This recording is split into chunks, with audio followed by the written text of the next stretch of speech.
Okay, so my name's Andy and I'm a 41-year-old single dad with a gorgeous 4.5-year-old daughter.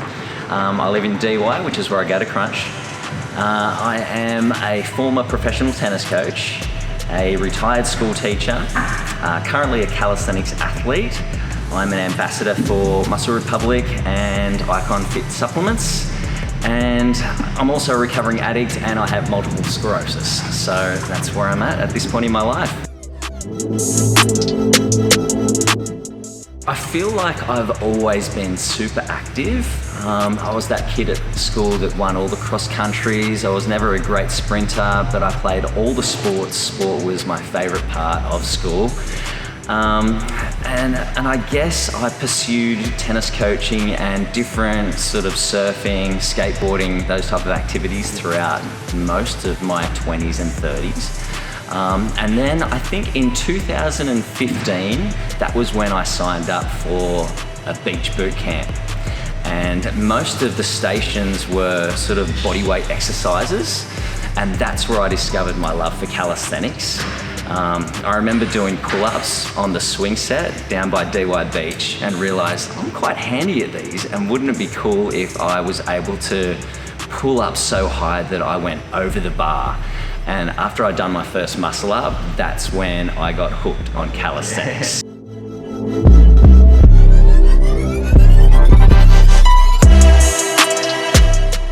So when this gym called Crunch Fitness started to open across the road, I immediately signed up because I saw on their website that they had a pull-up bar there. And so I signed up 2 months before it even opened, purely because I wanted to practice my muscle ups in a gym. And so, yeah, I originally signed up to Crunch to do muscle ups. And then from there, it all just evolved. And I think that was at the back end of 2018. Yeah. And from there, my calisthenics has really evolved. I had a lot of people come up to me, gym members who would come up to me while I was training, and they would say, oh, how do you do a handstand? How do you do a muscle up? And how do you do that front lever thing? And so I started connecting with gym members and filming them and showing them, hey, this is what you're doing right. This is what you need to work on.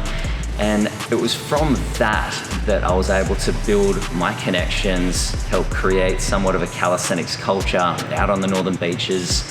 And that's where I started my Instagram account, because I thought all these people are connecting with me. If I can connect them with each other, they don't necessarily need me here whenever they come to the gym. They've got a partner to do handstands with or do muscle ups with. So I started my Instagram account in order to help connect them and give them recognition for their skills so I could post their progress. And from there, that's just exploded, and the calisthenics scene on the northern beaches has really,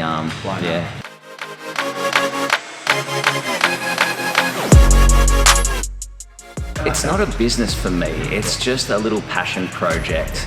And being a recovering addict myself, I had a lot of people help me get back on my feet when I was in need of a lot of help. And so working the 12-step program, it's important for people like myself to give back to those that are given so much to me. So I guess it's, in a sense, my service to the community, to pay it forward to the people that reached out to me when I needed help. So yeah, a lot of the people that I train, they're just gym members and they just flow in and out of my sessions. If they see me doing a trick that they like and want to learn, I'm more than happy to take the time out and help to teach them the technique behind the tricks. At the moment, I'm kind of at the gym 2 to 3 times a day. Sometimes it's super early in the morning for a little bit of a HIIT workout. The middle of the day I spend a good 2 hours there. That's where I take my time, and the session's broken up into sort of 3 parts. I'll start my session with skill development, which will be about half an hour. And then the next part will be strength development, just to build the body so that I've got the strength to be able to hold those skills. And then the last half an hour is just play, getting creative, exploring new movements, trying new tricks on the rings or on the floor or with the parallettes. And that's kind of how every session looks, with those 3 different parts to it. calisthenics is all about body weight training, and predominantly strength, balance and mobility are the three things that you need for calisthenics. And then when things like a pull-up gets too easy, then you start to progress it to a muscle-up. And then when things get a little bit too easy again, you can just start adding weight on for weighted pull-ups, weighted dips and things like that. But there's always another level, and that's the thing. It's like gymnastics, you know, to get that 10 out of 10 perfection, it's like an endless pursuit. So it's really the journey of a lifetime for a lifetime, trying to master the art of calisthenics, which keeps people coming back for more all the time, because there's always something to progress and work on and work up to. So in December 2019, my wife left me and I turned to a life of substance abuse and drug addiction to help deal with the feelings of rejection, replacement and abandonment. And that's something that went for 15 months for me, and things got really bad, and it wasn't until I ended up in rehab and hospital for a good 5-6 weeks that I was able to help turn things around with the help of a lot of people. And to get back on my feet, you know, it hasn't been easy. I am currently 16 months clean and sober now, and life is great. It's not perfect. There are still ebbs and flows every day, but I needed to take the time out to get professional help and to get the healing that I needed to sort of bounce back from that, because it was something that I'd never experienced in my life before, and I didn't have the emotional intelligence to know what strategies and resources and what decisions to make to get through that. So I went to what I knew, which was, I'd started out with my ADHD tablets.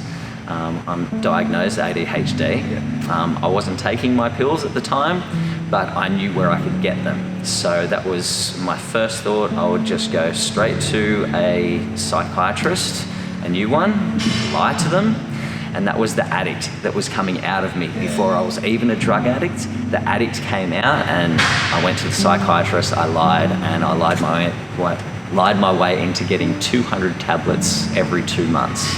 And that's where my addiction started. It started with Ritalin, to the point where I stopped showing up to training. I started isolating myself from the gym members, and none of them knew that I was an addict, because I hid it really well until I couldn't. But it got to the point where I just had isolated myself from the whole community. I was taking 3 bags, 20 pills and drinking 2 bottles each day, and it was just getting my heart to the point where it just was barely able to handle it. I almost OD'd twice, and at that point I realized that the drugs and the alcohol, they're just not working anymore, and so I need to change something, because I was either going to, you know, have to upgrade to something like crystal meth for it to work, at least temporarily. That would buy me another 3 months until it would, you know, take my soul. Or I would just end up waking up in the morning, laying on the kitchen floor with my daughter finding me there. So it was really at the point where I had to make a change, because I really wanted to see my daughter grow up. So it wasn't until I had my daughter taken from me where I realized, okay, this is my rock bottom. I really do need to go get help now. And that's when I ended up going to rehab, going to hospital, getting involved in these programs like NA meetings and AA meetings. And then I reconnected with my gym community, who embraced me straight away. A lot of them didn't even know what I was going through. But it was great to know that I had a home to go to. Outside of all of the relapse prevention courses and the AA meetings and the NA meetings, I knew that I could go back to my gym family and get back into a routine there. And they really helped get me back on track. It gave me focus, and it gave me a human connect, which I really needed. And it was while I was in rehab that I got diagnosed with multiple sclerosis as well. So coming out of all of those hospitals, getting back into the gym and connecting with all of my gym mates, that was not only important for me to stay busy and keep working the program, but also to stay physically active and start listening to my body a little bit more, because my body was doing some unusual things with the MS. I had numbness and tingling down the left side of my body. My coordination went. I started to need boxes to get up to the high bar, because every now and then I would go to jump up to the bar and I'd miss with my left hand. So everything started to get a little bit unusual for my calisthenics. But yeah, I worked through that with the support of the community that I have at DY Crunch Fitness. So yeah. I originally went into rehab to kick one monster, and I ended up leaving with another. So this multiple sclerosis that I was diagnosed with while I was in there, I just thought all the problems that I was having with my body was a result of, was drug related. You know, it was part of the withdrawal and the detox process. But yeah, it was actually the multiple sclerosis. I was in the middle of an episode and they were symptoms. It was numbness and tingling down the left side of my body. I had vision problems. I also had coordination and balance issues, which I all thought was drug related, but it was actually the MS. I think at that point in my life, I was at a fork in the road, and I could either go left and be the victim in my story, or I could choose to go this way and be the hero. And I thought, you know what, I work better being the hero.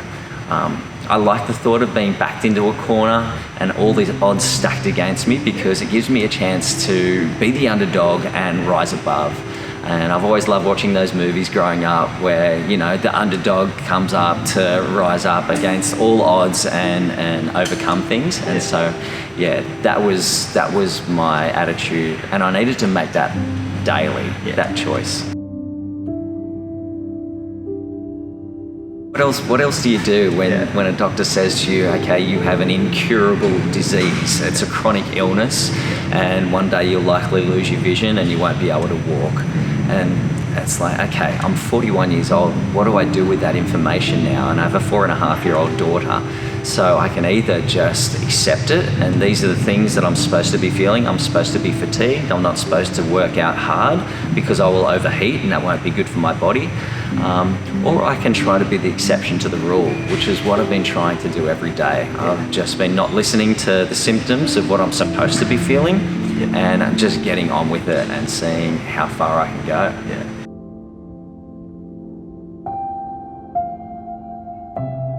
So for my MS, it means I need to get infusions once a month.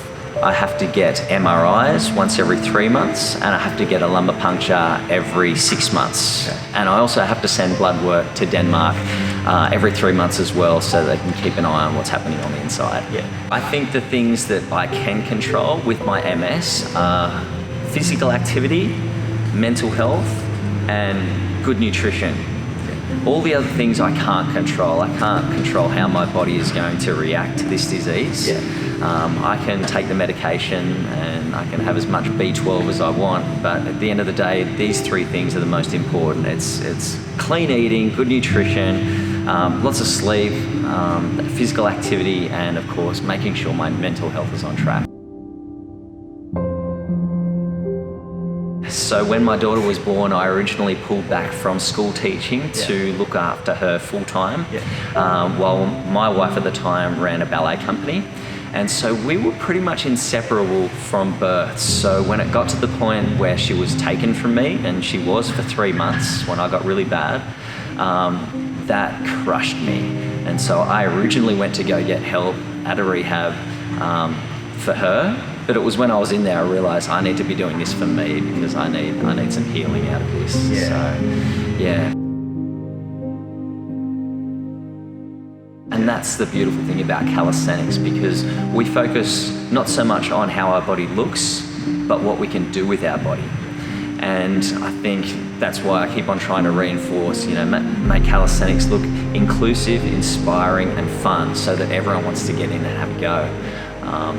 And with calisthenics and my bag of tricks that I always bring to the gym, We've got resistance bands in there. We've got all types of things to enable everyone to be able to have a go. So if you want to know what it's like to be able to do a muscle up, let's get the band out and let's give you a go.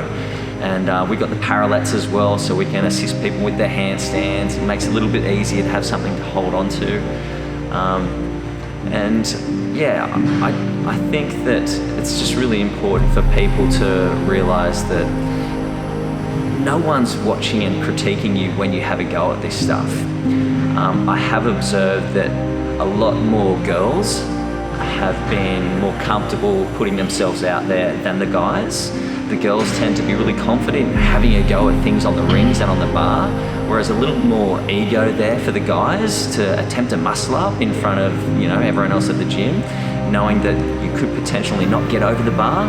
That's a little scary for guys. So I think guys need to, you know, just relax a little bit.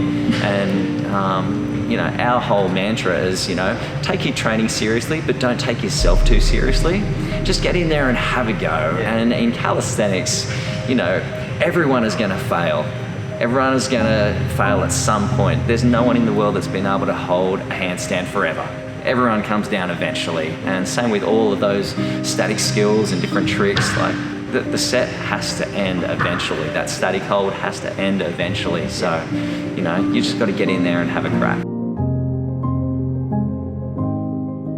Everybody thinks that they've got a strong core until they try calisthenics. And the core is such a pillar of strength, and you need that for all things calisthenics because it's involved in every single movement. So yeah, it all comes back to strength, balance and mobility. You need to put a focus on each of those three to have a holistic approach with your training. Yeah.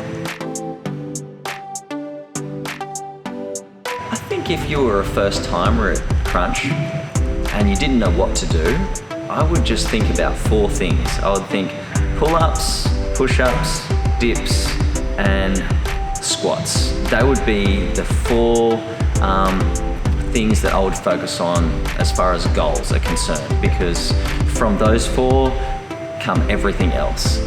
And as far as using the machines, I think what you want to do is you want to push and pull vertically and horizontally every time you go to the gym. So whatever that looks like, whatever machine you're in or whatever exercise it is, whether it's body weight or whether it's dealing with, you know, weights, pulling and pushing vertically and horizontally is what you want to knock off every single time you go to the gym. If I could turn back the clock, do it all over again, I would stretch more. I would definitely stretch, yeah, and probably do more legs. But mainly flexibility and mobility is something I've noticed. I'm early 40s now, and I've noticed that the flexibility and mobility is not great. And I wish I had spent more time stretching when I was younger. Yeah, that's definitely something that I overlooked. And I guess for a young man, you always just want to focus on building strength, building the muscle, growing in size, getting the tricks. And so you overlook, you know, the time that you need to spend before and after every session, warming up, cooling down, spending time stretching out, increasing your flexibility and your mobility. And yeah, if I was to do it again, I would focus on those 2 things for sure, flexibility and mobility.